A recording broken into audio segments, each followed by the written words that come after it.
graça do Senhor Jesus sobre as nossas vidas. E como o pastor disse aqui, ontem foi uma noite muito especial. Foi realmente um impacto. Nós estávamos ali do lado de fora trabalhando com a mão na massa, mas nós estávamos ali concentrados para ouvir pelo menos alguma coisa que estava acontecendo aqui. E eu creio que o pouco que eu ouvi, para mim, foi impactante. Eu acredito que o Evangelho ele não é para o culto. Eu já disse isso aqui, eu estou repetindo, porque a repetição é método de ensino. O Evangelho não é para o culto. A palavra de Deus não é para o culto. A igreja e o culto cumprem um papel fundamental na vida do cristão. Precisamos congregar, precisamos ter comunhão uns com os outros. Mas a igreja ela funciona como se ela fosse um laboratório. Às vezes eu digo que a igreja funciona como se fosse um posto de combustível. Nós recebemos direção de Deus para aplicar na nossa vida. Fortalecemos a nossa fé na igreja para que na sociedade, eu e você, nós, possamos manifestar a nossa fé. Antes de entrar na mensagem, eu vou pregar uma mensagem com esse tema aqui hoje. Como vencer a tentação. Mas antes de pregar a mensagem, eu quero compartilhar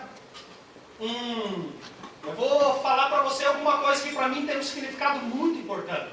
Nesse mês, há 10 dias atrás, eu completei aniversário. Mas vocês não vão cantar parabéns para mim no final do culto, como a gente faz com os aniversariantes aqui. Eu estou falando de um outro aniversário. Eu comemoro todo dia 14 de julho o meu aniversário de novo nascimento. No dia 14 de julho do ano de 2009, eu recebi, ou seja, deixa eu mudar aqui a expressão. Eu tomei a maior decisão da minha vida. Amém. A decisão que mudou radicalmente a minha história, o meu caráter, mudou radicalmente a maneira como eu lido com as pessoas, a maneira como eu trato a minha esposa. Eu tomei a decisão por Jesus. Escuta uma coisa, querido. Em João capítulo 1, do versículo 11 ao 13, versículo 11 e 12, Jesus ele diz assim, que o apóstolo João escrevendo o Evangelho de João, ele escreve assim, que Jesus veio para os que eram os seus, e os seus não o receberam. Mas a todos quantos o receberam, deu-lhes o poder de serem feitos filhos de Deus, aos que creem em seu nome. Aí ele vai entrar no versículo 13. Ele diz assim, os quais não nasceram da carne, nem do sangue, nem da vontade do homem, mas de Deus. Quando nós, de fato e de verdade, recebemos o Senhor Jesus como nosso Salvador, reconhecemos que somos diante de Deus pecadores, que precisamos da remissão, precisamos do perdão dos nossos pecados, acontece uma experiência que cientista não explica, PhD não explica, acontece a experiência da regeneração, do novo nascimento. Aquilo que Paulo escreveu em 2 Coríntios 5,17. E assim que, se alguém está em Cristo, é uma nova criatura. As coisas velhas se passaram, eis que tudo se fez novo. Então eu comemoro, eu quero compartilhar aqui com a igreja. Eu preguei na quinta-feira, no dia do meu aniversário, do novo nascimento. E eu já compartilhei isso, quero compartilhar com você. Eu costumo falar que eu tenho 2 aniversários agora. O aniversário biológico, que é em outubro, e o aniversário do novo nascimento, que é em julho, no dia 14. Querido, o Evangelho proporciona isso. O Evangelho faz isso. O Evangelho transforma. O Evangelho restaura. O Evangelho cura. O Evangelho, como diz o Salmo 113, tira o homem do calabouço, tira o homem da lama e coloca o homem entre os príncipes do seu povo. Amém? Glória a Deus. Vamos para a palavra. Como vencer a tentação? Como? Quem aqui, se você desejar levantar a mão, ou senão você só pensa, eu vou levantar minha mão bem alta. Quem aqui sofre tentação? Quem aqui é tentado? Glória a Deus que você é um ser humano. Glória a Deus que você é uma criatura humana. Abra sua Bíblia na primeira carta do apóstolo Pedro, capítulo 4, do versículo 12 ao 19. Como vencer a tentação? 1 Pedro, capítulo 4, do versículo 12 ao 19. Primeira carta do apóstolo Pedro, vai lá no final da Bíblia. 1 Pedro, Reinaldo, tô me batendo para achar o texto. Discipulado. Ah, Reinaldo, você é chato, você sempre fala isso. É para repetir mesmo.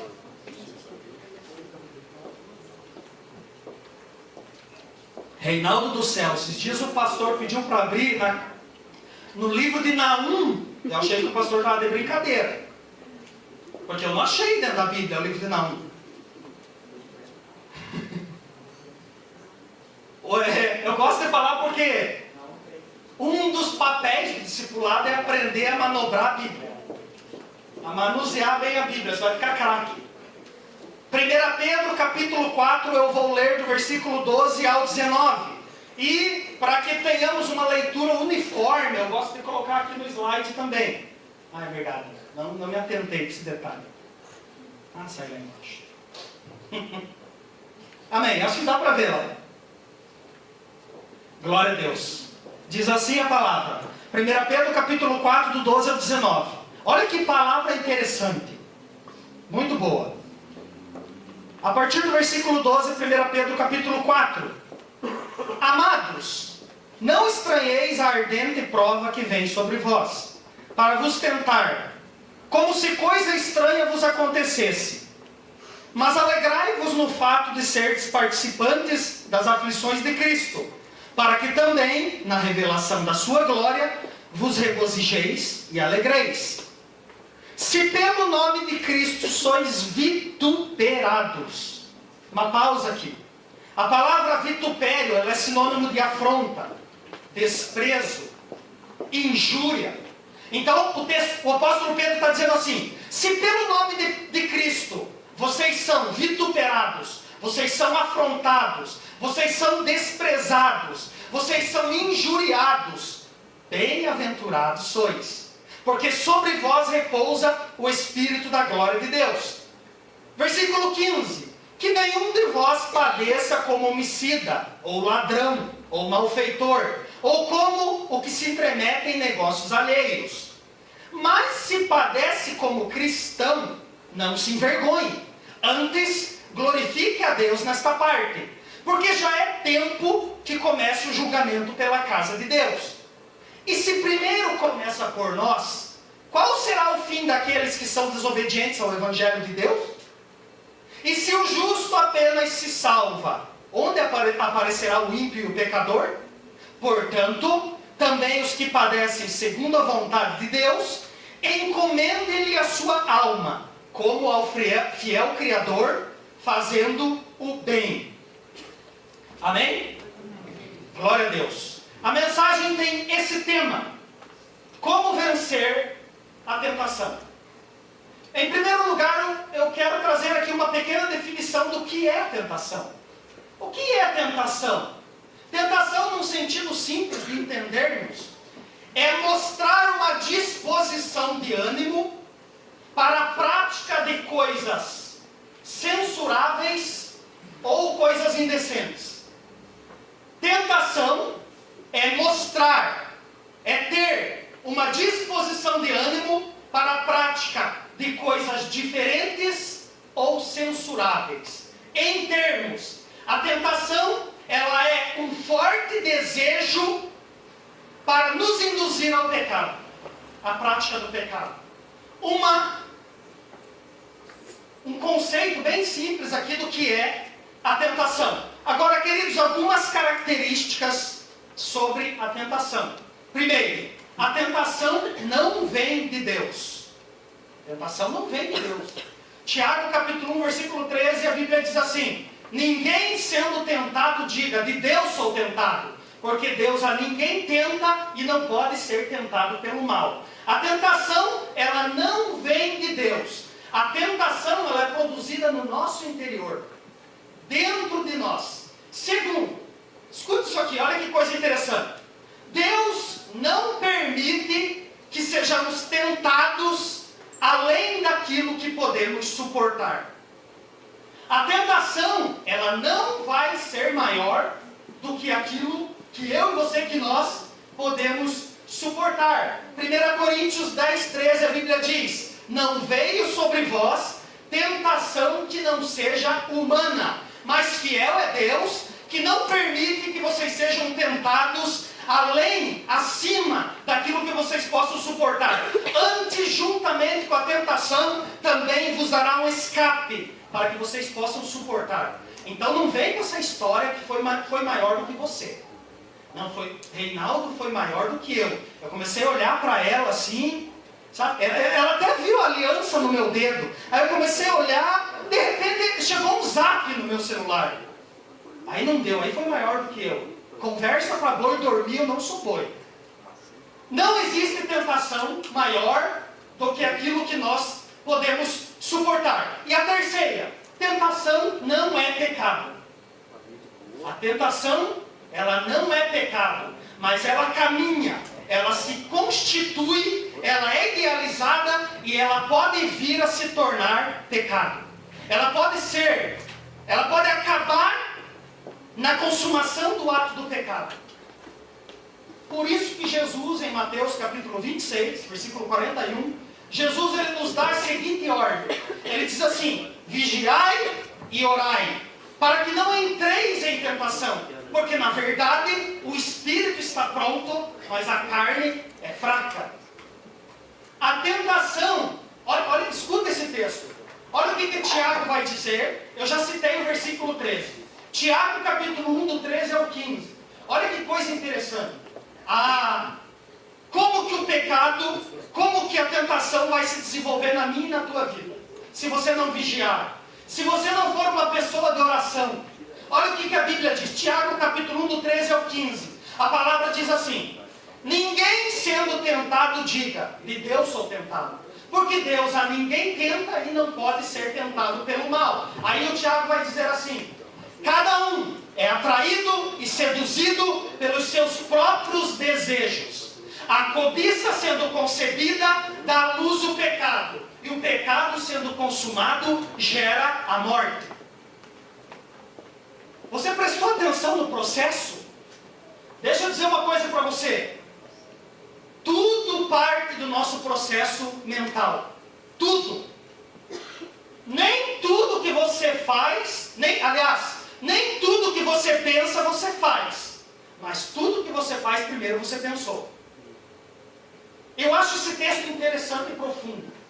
Porque o apóstolo Tiago, ele diz assim: cada um é atraído e seduzido pelos seus próprios desejos. A cobiça sendo concebida, significa que o desejo nasceu. Nasceu onde? Versículo anterior. Cada um é atraído e seduzido pelos seus próprios desejos. A cobiça e a tentação nasce dentro de mim e dentro de você. Não vai culpar ninguém pelas coisas que você fez ou que você faz. Como nós tivemos a definição aqui, que a tentação é buscar, é um estímulo que a pessoa tem para buscar fazer coisas diferentes ou censuráveis. Nasceu dentro de você. Aí o texto diz que o pecado ele é idealizado. Cada um é atraído e seduzido pelos seus próprios desejos. A cobiça sendo concebida, nasceu. O pecado nasceu. O desejo nasceu. Dá luz o pecado. O pecado sendo consumado, o pecado sendo concretizado, gera morte. Ou você pensa que adultério nasce na esquina da rua? Você pensa que a relação sexual ilícita nasceu, porque eu estou com vontade, eu vi você, o que você acha? Querido, às vezes o adultério ele nasce numa mensagem do celular. Você sabia disso? Às vezes uma mensagem: oi, tudo bem. O camarada é atraído e seduzido pelos seus desejos. A cobiça é concebida no interior do camarada. Eu acho interessante isso. Às vezes a gente sabe assim de uma história assim, o adultério explodiu, pum, e todo mundo fica surpreso. Deixa eu falar uma coisa para você: o adultério foi construído. Ele nasceu, ele foi idealizado, ele foi concebido, ele foi estruturado até a consumação do ato. E a gente brinca com isso. O cristão brinca com isso. Por que você acha que Jesus coloca a vigilância na frente da oração? Vigiai e orai. A maior virtude de um cristão é ser uma pessoa vigilante. Agora, querido, a tentação, ela atua em 3 áreas inerentes à nossa natureza humana. 3 áreas. Foi assim com a Eva no paraíso. Foi assim com Jesus no deserto. Olha o que diz 1 João capítulo 2, do 15 ao 17. A Bíblia diz assim: não ameis o mundo nem o que no mundo há. Porque qualquer que ama o mundo, o amor do Pai não está nele. Porque as coisas que há no mundo, desejos da carne, cobiça dos olhos e soberba da vida, não procede do Pai, mas procede do mundo. E o mundo passa com as suas cobiças, mas aquele que faz a vontade de Deus permanece para sempre. Essas 3 áreas aqui, ó: desejo da carne, cobiça dos olhos e soberba da vida. Sabe o que é desejo da carne? Tudo aquilo que se refere aos desejos pecaminosos que nós temos da nossa natureza, principalmente os de natureza sexual. Principalmente prostituição, que é relação sexual entre solteiros, adultério. Poderia citar uma lista aqui. É um desejo inerente à nossa natureza. Desejos da carne. Tudo aquilo que atrai a minha natureza com força. Cobiça dos olhos. É o desejo desenfreado. É a cobiça dos olhos, é aquilo que se refere à ambição materialista.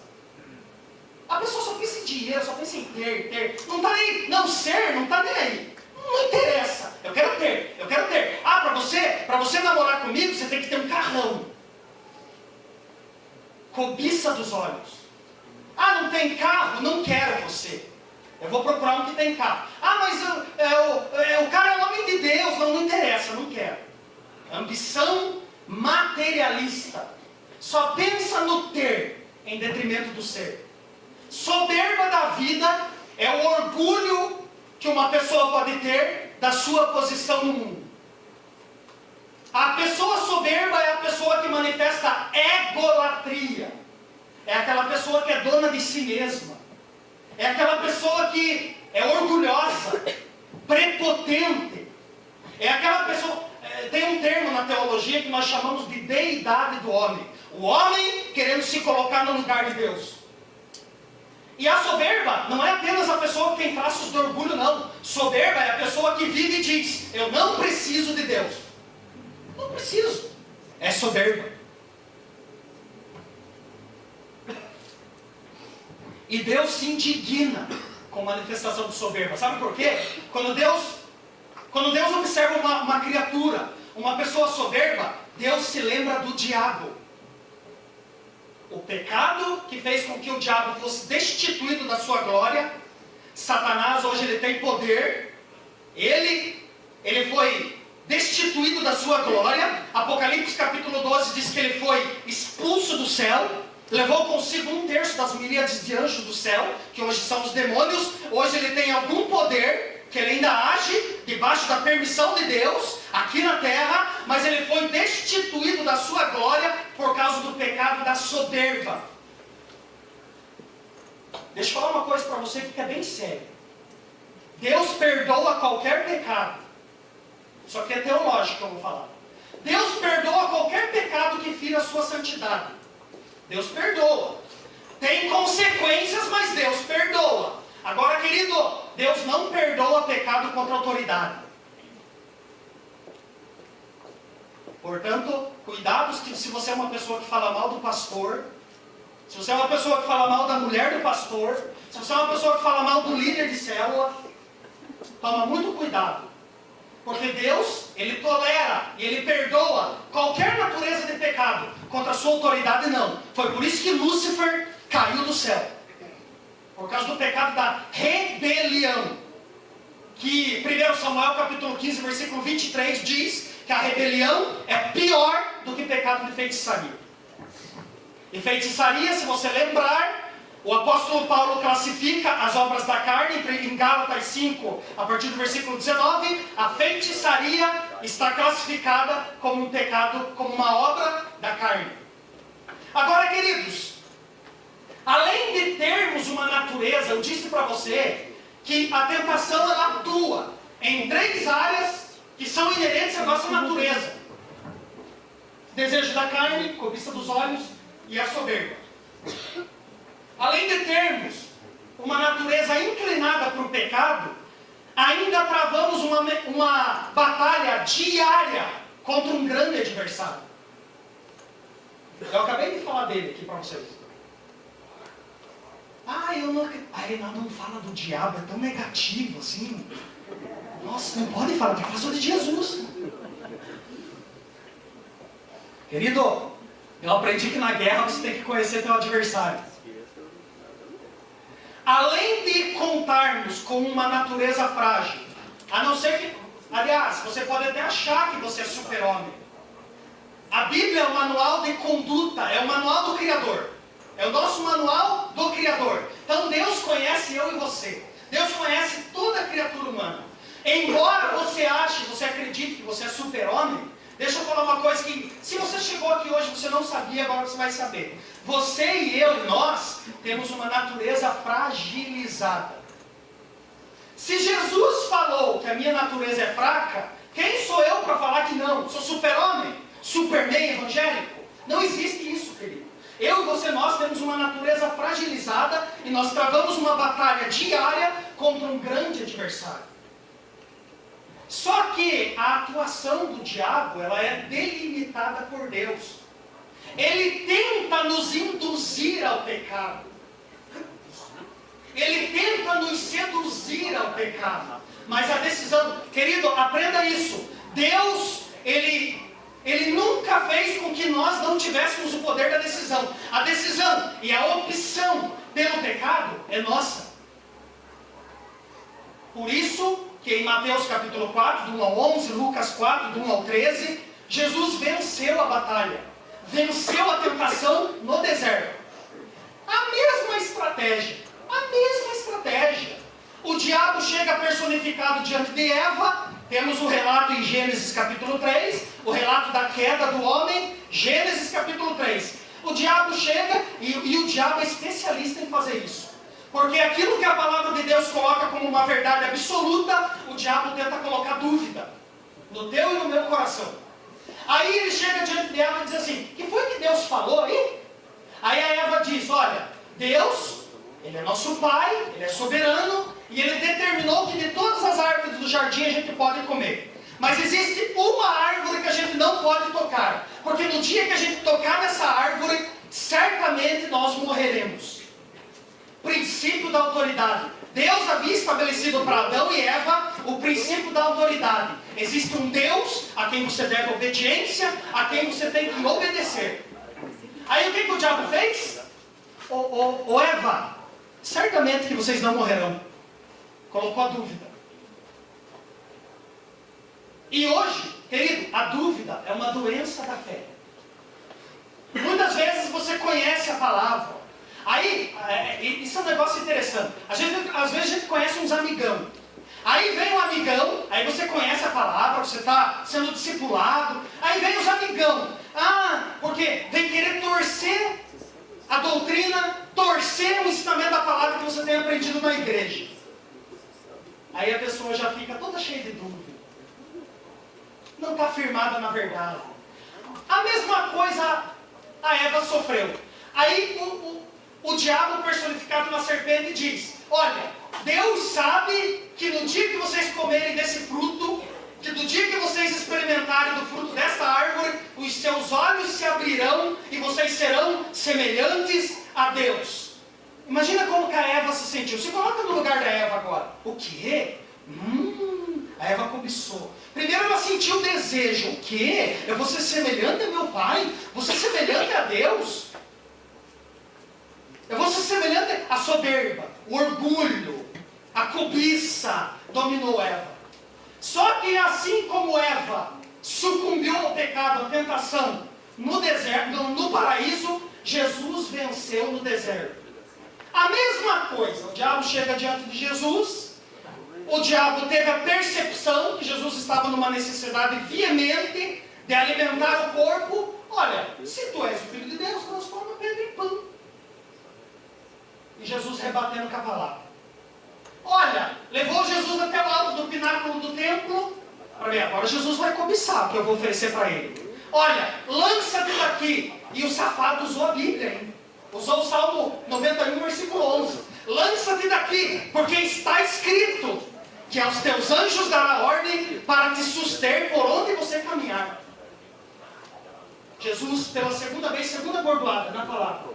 E depois mostrou toda a glória do mundo, todos os reinos, e disse, olha, tudo isso eu te dou se prostrado você me adorar. Deixa eu fazer um parênteses aqui. Às vezes os jovens não gostam de mim aqui no sábado.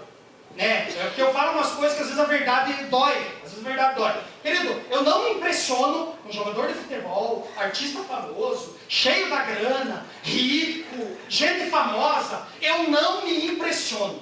Não me impressiono. Eu não admiro, tá aí, eu não vou falar nome porque está gravando, eu não posso falar nome. Mas você sabe, jogador famoso, artista famoso, lutador famoso, a glória do mundo, status, fama, troca de mulher todo dia, troca de mulher da mesma forma que troca de cueca, troca de mulher do mesmo jeito que troca. E tem duas mulheres, tem três, e a glória, e o jovem admira, aprecia. Para mim não tem valor nenhum. Que eu louvo, que eu aprecio, é quando uma dessas personalidades se arrepender dos seus pecados e entregar a vida para Jesus. Aí eu aprecio. Aí eu já fico babando. E posta no Face, e posta na rede social. Meu ídolo! Para mim não é exemplo nenhum. Exemplo para mim é o pastor Marcos. Não vou ficar citando mais para pastor, senão eu posso esquecer de alguém.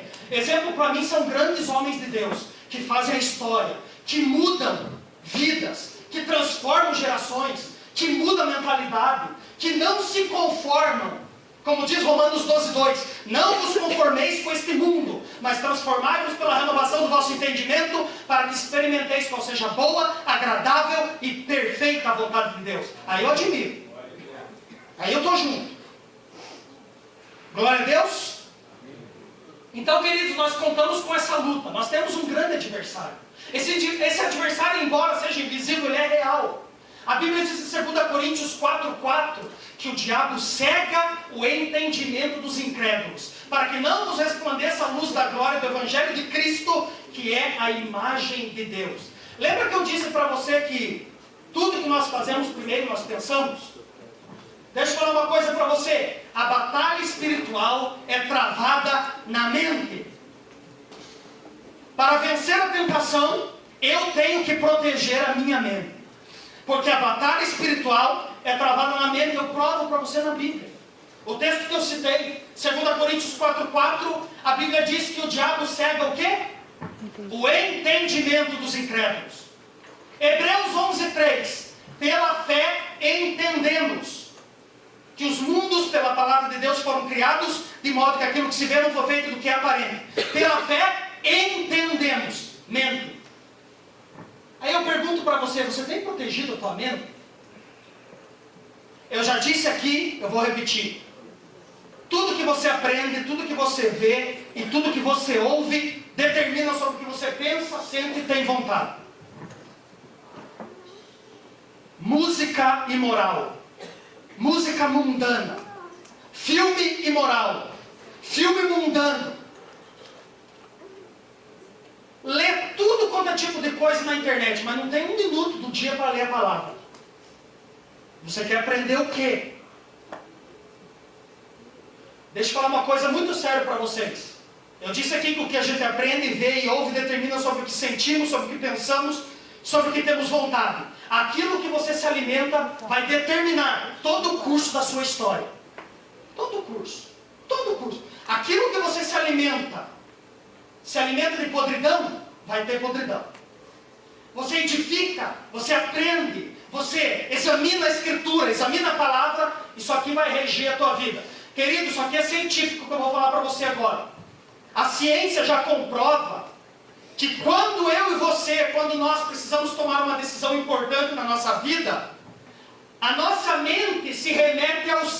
E quando a mente vai na memória, ela vasculha todo o conteúdo e o material que está lá, para que então a memória possa dar assim um follow-up para a mente. Olha, pode fazer isso. Aí quando a mente vai examinar a memória, o que ela encontra lá? Novela. Você já viu que na novela é comum? O camarada, ele tem uma mulher, aí a mulher dele já está com filho, já não está muito legal, aí arruma uma mais nova.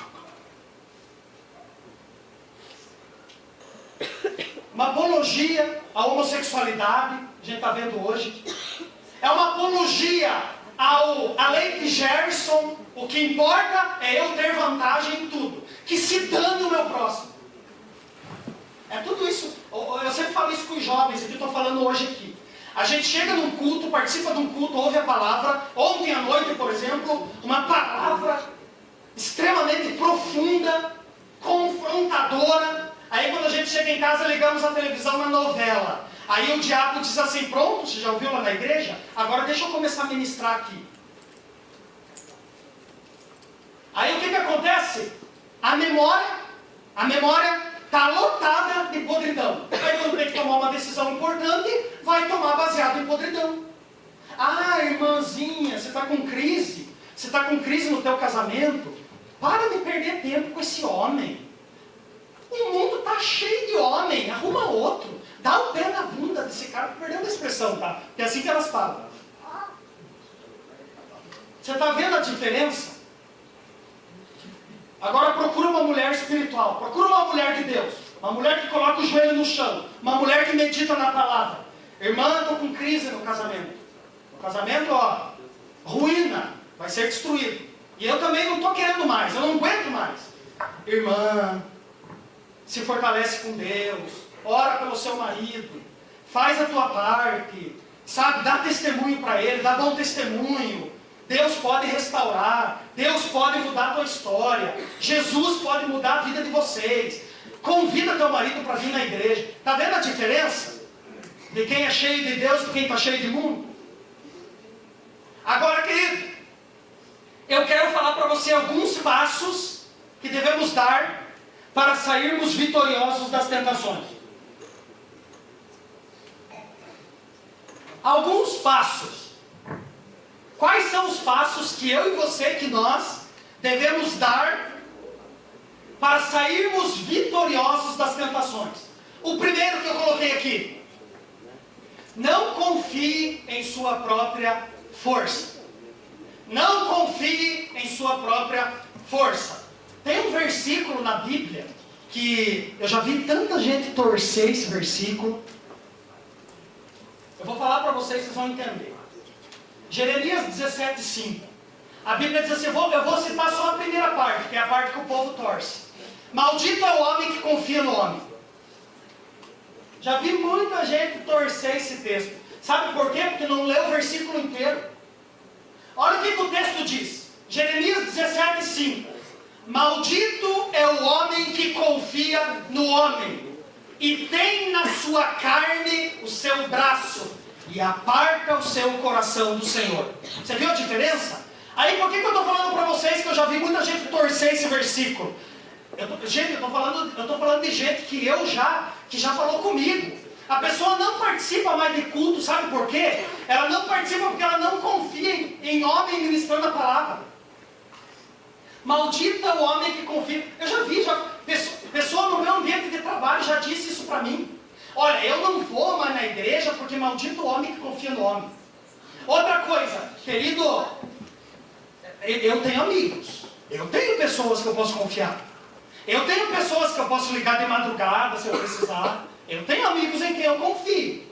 O texto está dizendo, maldito é o homem que confia no homem, que faz da sua carne o seu braço e aparta o seu coração do Senhor. A Bíblia está dizendo que eu não posso confiar em mim mesmo. Que se eu não estiver debaixo da direção de Deus, se eu não tiver a minha vida controlada e dirigida pelo Espírito Santo, eu vou fracassar. Eu vou ceder isso aqui, ó. Eu vou ceder. Querido, eu sempre falo isso para Karen, eu falo para Karen em casa. Karen, você pode ver o casal mais bonito que seja. pregue o Evangelho. Porque se não tem o Espírito Santo, é veículo sem combustível. Se não tem comunhão com Deus, em algum momento esse palácio vai cair. Às vezes a gente se impressiona. O quê? Aqueles? O pastor Marcos tem falado aqui pra gente. O pastor Marcos sempre traz a questão do vigiar e orar. É verdade. É verdade. Aquele o quê? Aquele casal? Não acredito. Você está de brincadeira. Caiu sim. Caiu. Sabe por quê? Faltou presença de Deus. Faltou comunhão com Deus. Faltou compromisso com Deus. Faltou ter vida com Deus.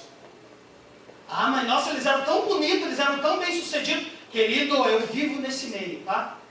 Eu conheço gente rica. Eu conheço gente rica que daria tudo para ter felicidade. Mas não tem, sabe por quê? Porque não tem experiência com Deus. Porque não tem vida com Deus. Eu conheço gente rica que toma remédio de tarja preta de noite para dormir, porque não tem paz. Porque não tem alegria de viver. Isso é prosperidade? Eu respondo para você, não. Não é.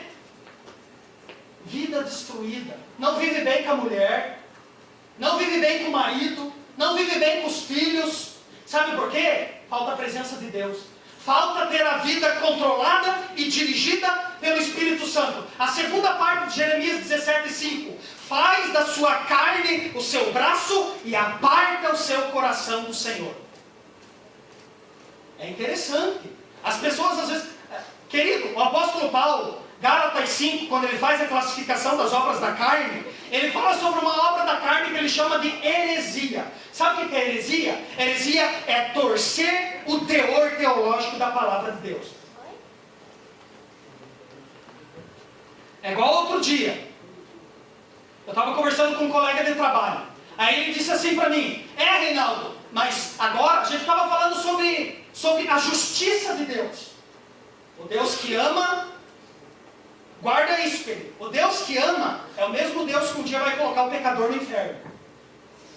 Aí o cara disse bem assim para mim: Reinaldo, mas a Bíblia diz... Aí quando a pessoa quer saber, só vê usa a Bíblia.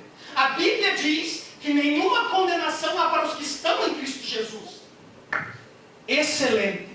Termina o versículo. Não, a Bíblia diz isso. Nenhuma condenação há para os que estão em Cristo Jesus. Termina o versículo. Eu sei o texto que você está falando. Você está falando de Romanos 8:1. Termina o versículo. Romanos 8:1 diz: portanto, agora, nenhuma condenação há para os que estão em Cristo Jesus, dos que não vivem segundo a carne, mas segundo o Espírito. Então, às vezes, a gente quer usar texto para se absolver. A gente quer usar texto para que a gente possa usar para poder aprovar uma conduta que Deus desaprova. Então, queridos, não confie na sua própria força. Seja totalmente controlado e dependente do Espírito Santo. Atos 1:8, a Bíblia diz: recebereis a virtude do Espírito Santo, que virá sobre vocês, e vocês serão minhas testemunhas. Lucas 24:49, Jesus falou: eis que eu vos envio a promessa do meu Pai. Ficai em Jerusalém, até que do alto vocês serão revestidos de poder. Poder para quê, Reinaldo? Poder para vencer o pecado, poder para vencer a tentação, poder para vencer o mundo, poder para vencer minha natureza e para ter uma vida vitoriosa e triunfante. Amém?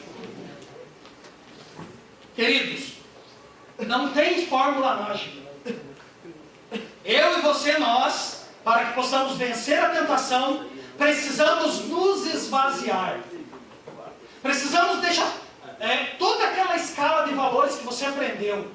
Quem sabe você chegou aqui nessa noite e você está dizendo assim: eu não concordo, eu aprendi outra coisa. Amém? Deixa eu dizer uma coisa para você. Você vai ter que se esvaziar de tudo que você aprendeu, tudo que até hoje fez com que você tivesse a sua própria escala de valores, vai ter que ser destruído para que o Espírito Santo, para que o poder de Deus entre em ação, transforme a tua vida, possa fazer com que você tenha novidade de vida, uma nova maneira de pensar, de agir e de sentir, e o Evangelho faz isso. O Evangelho é o poder de Deus para a salvação de todo aquele que crê. Agora, querido, eu e você, nós precisamos nos esvaziar.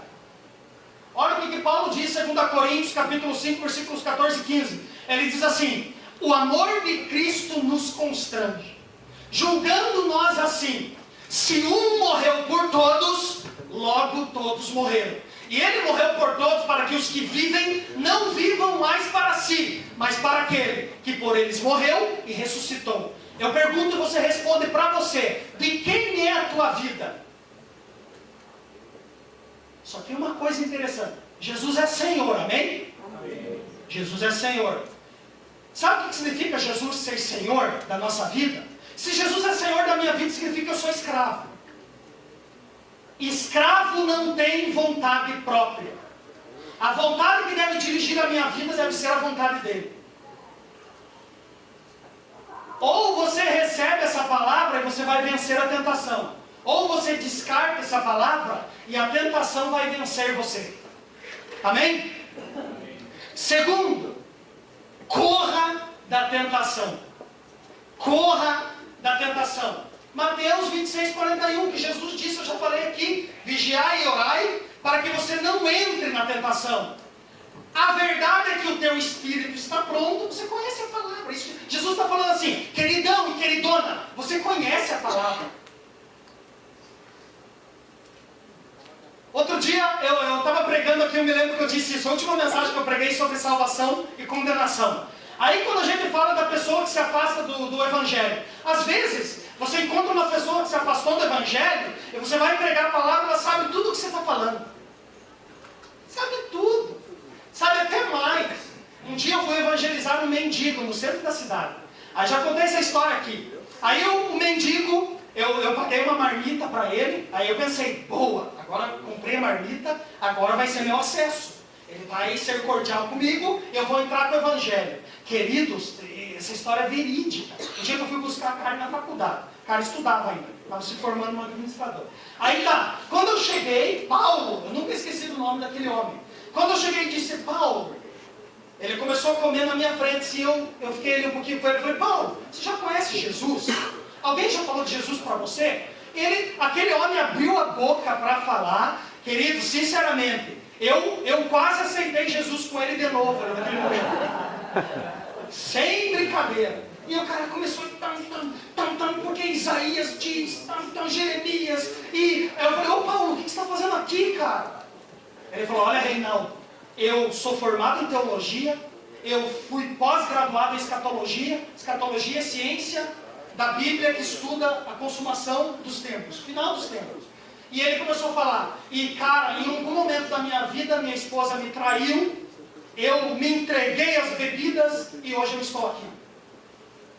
Aí eu me lembro que num outro dia, eu estava no centro da cidade de novo, eu vi ele mendigando no semáforo, eu vi o Paulo de novo. Então não é o que você aprende, não é o que você sabe, é o que você vive. Então, querido, corra da tentação. A Bíblia só manda a gente fugir daquilo que é mais forte do que nós. Se Jesus disse que a tua carne é fraca, quem é você e quem sou eu para dizer que a gente pode vencer? 1 Coríntios 6,18: fugir da prostituição. Paulo diz a Timóteo, 2 Timóteo 2,22: Timóteo, foge das paixões da mocidade. Foge, querido. Foge, é mais forte do que você, vai te vencer. Tiago 4,7 diz: sujeitai-vos a Deus, resisti ao diabo e ele fugirá. Olha que coisa interessante, o diabo Deus manda enfrentar, enfrenta. O diabo nós enfrentamos. Da minha natureza, foge. Da nossa natureza, corre. Aqui tem uma coisa, queridos, que negócio é esse de homem casado com amizadezinha com coleguinha de trabalho? Cara, você vai se envolver emocionalmente, você vai cair, a tentação vai te vencer. Que história é essa de mulher casada? Eu tenho uma opinião, é uma opinião pessoal, tá? Não é da Bíblia, é do Reinaldo. Eu não acredito em amizade entre homem e mulher, eu tenho amizade com a Karen. Eu acredito sim, eu tenho amizade com pessoas que são próximas. Poderia citar aqui as pessoas com quem eu tenho. Um exemplo, o Moacir não está aqui hoje. A Juliana, eu brinco com ela fica até às vezes, ela não gosta do jeito que eu falo. Eu digo: sou Juliana, eu peguei você no colo. Eu tenho amizade com ela. O que eu estou falando, isso aqui para minha palavra não ser deturpada. Ó, exemplo, gente. Eu tenho amizade com o Murilo, tenho amizade com a esposa dele. Tenho amizade com o Moacir, citei aqui. Tenho amizade com a Andréia, a esposa do pastor. Não é dessa amizade que eu estou falando. Assim como tenho amizades profundas com homens também, que são meus amigos. Marcelo, eu conheci ele, eu tinha 10 anos, ele tinha 11. Moacir, conheci o Moacir, eu tinha 13, ele tinha 11. O Jefferson, eu conheci ele, o Jefferson tinha seus 15 anos, eu tinha meus 13. Acho que foi até antes que isso. Eu não estou falando desse tipo de amizade. O que eu estou falando, o camarada tem amizade com a amiguinha que a mulher não sabe. Desse tipo de amizade que eu estou falando. Imagina a cara em casa pegar meu celular e eu de papinho com a coleguinha de trabalho.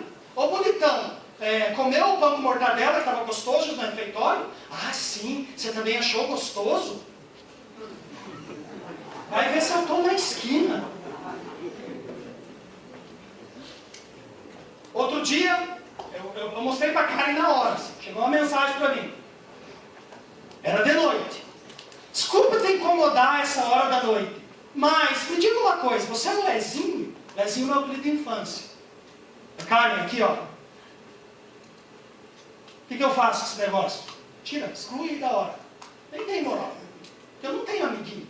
Eu tenho minhas amigas. Eu já falei aqui. É diferente, gente. Outra coisa, obrigado, Espírito Santo. Que negócio é esse? Do marido não sabe a senha da mulher, a mulher não sabe a senha do celular do marido. Meu Deus. Então o casamento vai vir. A tentação vai te vencer.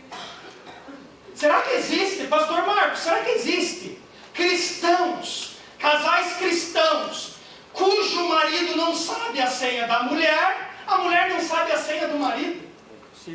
Não sei por que você casou. Outra coisa, renda. Eu entendo que pode ser que a mulher receba o salário numa data diferente do marido, e ela, eu estou falando da igreja agora, dízimo. Porque o meu envelope de dízimo, ele tem a seguinte declaração. Meu envelope de dízimo, ele tem a seguinte declaração aqui em cima. Reinaldo e Karen. Sabe por quê? Porque a minha casa tem uma renda. Minha casa tem uma receita.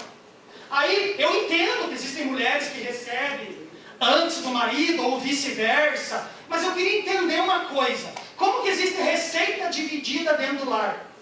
Não, o dinheiro dele é o dinheiro dele. O meu dinheiro é o meu dinheiro. Por que você casou?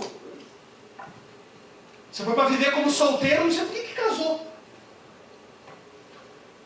Não, é que com o meu dinheiro eu pago minhas contas, né? Às vezes eu gasto um pouco mais. Com o dinheiro dela, querido, não existe dinheiro dele ou dela. Casamento é unicidade. Sabe o que é unicidade? Unicidade não é unidade, porque unidade é uma mesma visão de propósito. Unicidade são duas pessoas que se tornam uma. Recebe um bônus na empresa, o marido não fica nem sabendo. Ou vice-versa. Maridão recebe um dinheiro extra, recebe 10 mil reais. Não vou falar para minha mulher, senão minha mulher vai arrebentar esse dinheiro aqui. Tá maluco?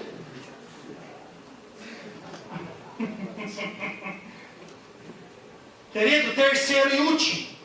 Aplique na sua vida as disciplinas espirituais. Quer vencer a tentação? Aplique. O pastor Marco Antônio falou sobre isso aqui ontem. Eu estava lá de fora só, com meu ouvidinho ligado, pescando a mensagem. Ele falou sobre isso. Eu achei interessante. Me corrijam se eu falar errado, mas eu ouvi alguma coisa assim. Ele falando que a gente tem tempo no nosso dia, que a gente tem horário para almoçar, tem horário para dar uma dormidinha, para dormir. Não foi isso, não. Para tomar café, eu ouvi, eu estava lá fora, estava trabalhando lá fora, eu ouvi. Aí ele disse assim: e quantos de nós tira tempo para orar, para ler a palavra? Queridos, hoje a tecnologia é uma bênção, mas para muitas vidas a tecnologia é uma desgraça, é uma maldição. Sabe por quê? Nós temos tempo para tudo. Não temos tempo para dedicar 15 minutos do nosso dia à leitura da palavra. Fonte de fé, fonte de santificação, fonte de conhecimento, fonte de prosperidade, mas nós não temos tempo. A igreja não tem tempo. Nós estamos muito ocupados. Se você quiser vencer a tentação, se você quer ser uma pessoa vitoriosa na tua casa, na tua família, diante dos teus amigos, no teu trabalho, onde você colocar a planta dos pés, você vai precisar disso aqui, ó, aplicar na sua vida as disciplinas espirituais. Jejum. E quando eu falo em jejum, o Reinaldo já me dá tontura. Você já dá tontura, assim, só de falar de jejum. Não consigo. Sabe, quando eu falo de jejum, dá uma dor de cabeça, assim, já. Mas quer ser cheio do Espírito Santo. Quer se encher do poder de Deus. Jejum, oração, leitura da palavra. Você vai ser uma pessoa vitoriosa. Se esses ingredientes fizerem parte da sua vida, você vai ser uma pessoa vitoriosa. As pessoas serão atraídas para o poder de Deus. Serão atraídas para o Evangelho através de você. Ah, Reinaldo, o que é o jejum? Como assim? Ah, não consigo ficar sem comer. Você define. Faça teu propósito. Tem uma coisa muito boa que você gosta de comer. Deixa de comer. Nem que seja 2 vezes na semana. Faça um propósito. Querido, jejum não é sacrifício. O jejum, isso aqui tem que ficar claro. Jejum, ele não é sacrifício. Sabe por que nós precisamos jejuar? Nós temos um inimigo mortal. E não é o diabo, não. É a minha natureza. Sou eu mesmo. É a minha carne. Portanto, o jejum, o que ele faz? O jejum, ele mortifica a minha natureza. O jejum promove santificação. Não é um sacrifício. Jejum promove comunhão com Deus. Você se enche do Espírito e você diz não para a tua natureza que não quer servir a Deus. Colossenses 3,5, na abertura do versículo, o apóstolo Paulo diz: fazei morrer a vossa natureza terrena. Colossenses capítulo 3, versículo 1, o apóstolo Paulo diz assim: portanto, se já ressuscitastes com Cristo, buscai as coisas que são de cima, onde Cristo está assentado à destra do Pai. Se Paulo diz que nós ressuscitamos, significa que alguma coisa morreu. Portanto, se já ressuscitastes com Cristo, buscai as coisas que são de cima.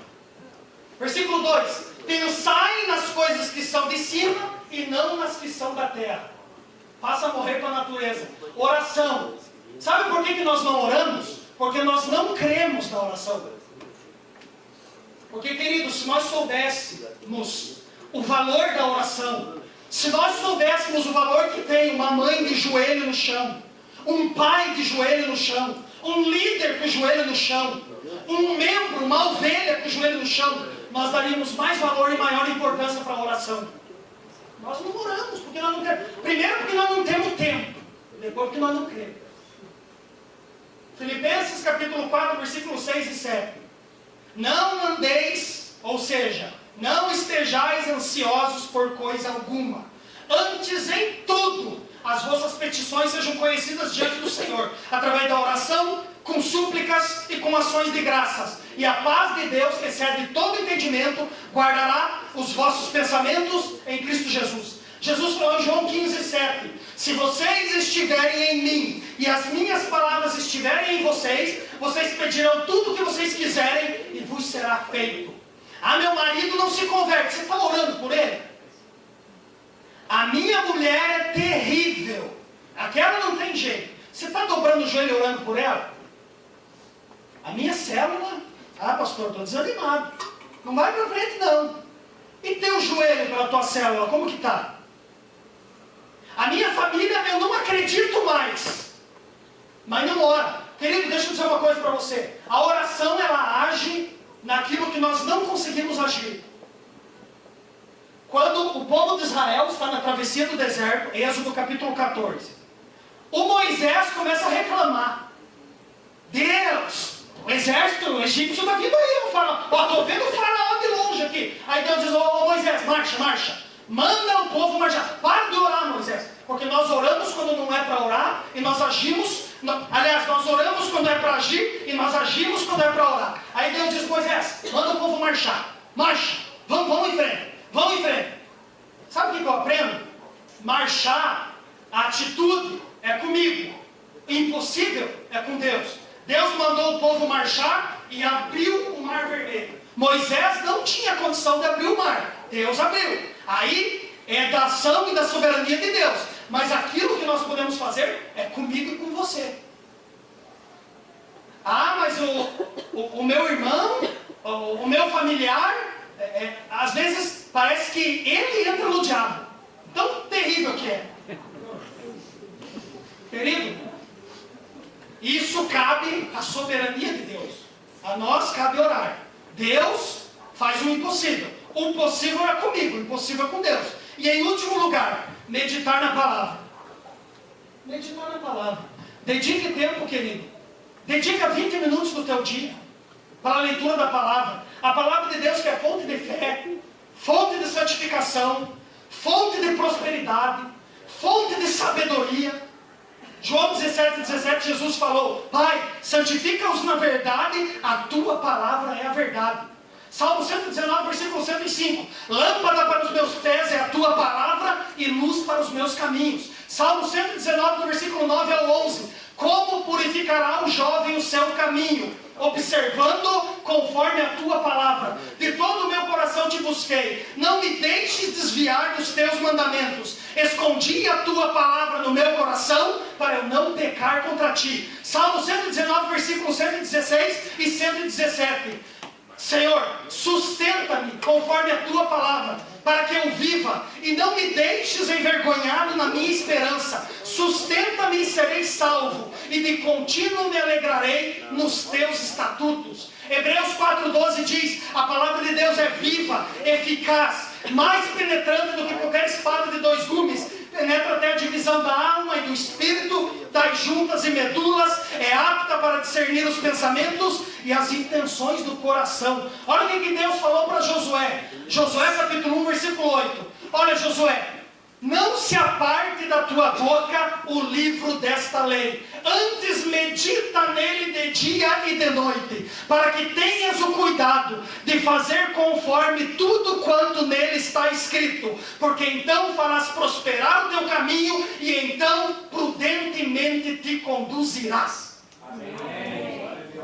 O diabo está roubando a palavra da nossa vida hoje, e nós estamos dormindo. É por isso que eu vejo crente, é por isso que eu vejo cristão consultando astrologia, é por isso que eu vejo cristão consultando signo, é por isso que eu vejo cristão envolvido com crendice, com diz que me disse, com baboseira, correntinha no WhatsApp. Por favor, se você for mandar correntinha no WhatsApp, não manda para mim. Ah, mande, porque até meia-noite vai acontecer uma coisa muito trágica na tua vida. Não manda para mim também. Me tira do grupo. Por favor, ou me avisa, manda seu Reinaldo, vou mandar uma correntinha no grupo aí, que daí eu saio antes. Eu vejo às vezes cristão postando o horóscopo, Libra. Eu lembro que eu era de Libra. Aí o Libra, ele tem um temperamento, mas ele é um cara mais temperado, ele é um cara que perdoa. Ah, vai ver se eu estou na esquina. O Sagitário, Escorpião, não chega perto, misericórdia, o cara tem um temperamento, o cara não perdoa. Cara, que negócio é esse? Cristão vendo. Sabe por quê? Está faltando profundidade na palavra. Está faltando conhecimento da palavra. Está faltando nutrição. Está faltando alimento saudável. É isso que falta no nosso. Pode vir, pastor, já vou encerrar. Pode vir que eu me empolguei. Quando o pastor vem, escuta o que eu vou falar para você. A tecnologia é bênção. Só que ela pode se tornar uma maldição dependendo da maneira como eu ou como você usa. Eu me lembro, escuta isso aqui, ó. Eu vou passar o microfone para o pastor. Eu me lembro que nos anos 80, pastor, para o camarada pecar na pornografia, o cara tinha que fazer um esforço terrível. Primeiro que não existia nem vídeo. O camarada tinha que pecar com revista. Hoje, é um recebimento de um dado no WhatsApp. O camarada está pecando. Deixa eu falar uma coisa para você. Você sabia que a pornografia hoje já está sendo considerada uma patologia? Uma doença. De modo que a pessoa que vê pornografia já se tornou uma consumidora. Sabe por quê?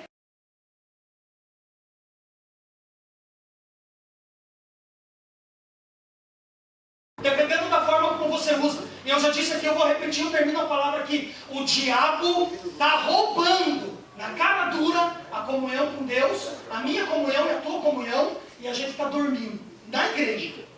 Amém. Glória a Deus. Louvado seja o nome do Senhor por essa palavra. Que o Espírito Santo continue agindo mais.